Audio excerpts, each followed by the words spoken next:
Confluence Point, understanding its meaning and use. Hello, language enthusiasts. Today, we're diving into an intriguing English phrase, confluence point. This term isn't just about rivers or geography. It has broader applications. Let's explore together what it means and how you can use it in your daily English. The phrase, confluence point, originates from geography, where it refers to a location where two or more rivers merge.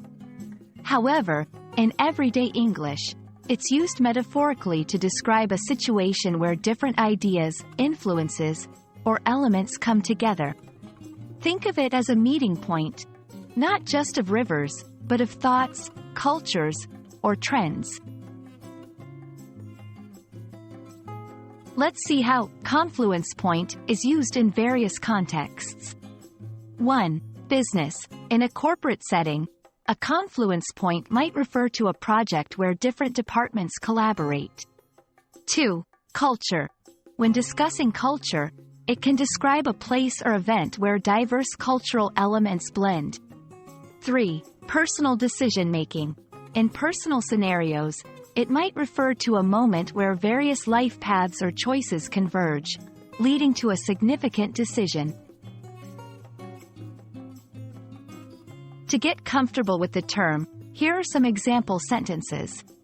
The conference served as a confluence point for innovative ideas in technology. Her novel is a confluence point of historical events and fictional storytelling. Our city is a vibrant confluence point of different cultures and traditions. Understanding synonyms can broaden your vocabulary. Some similar terms include intersection, junction, crossroads, nexus.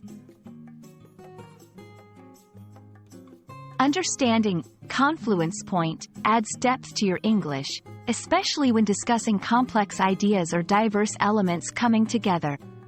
It's a phrase that captures the essence of convergence in a beautifully metaphorical way.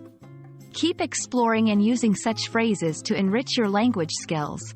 Happy learning, and see you in our next video.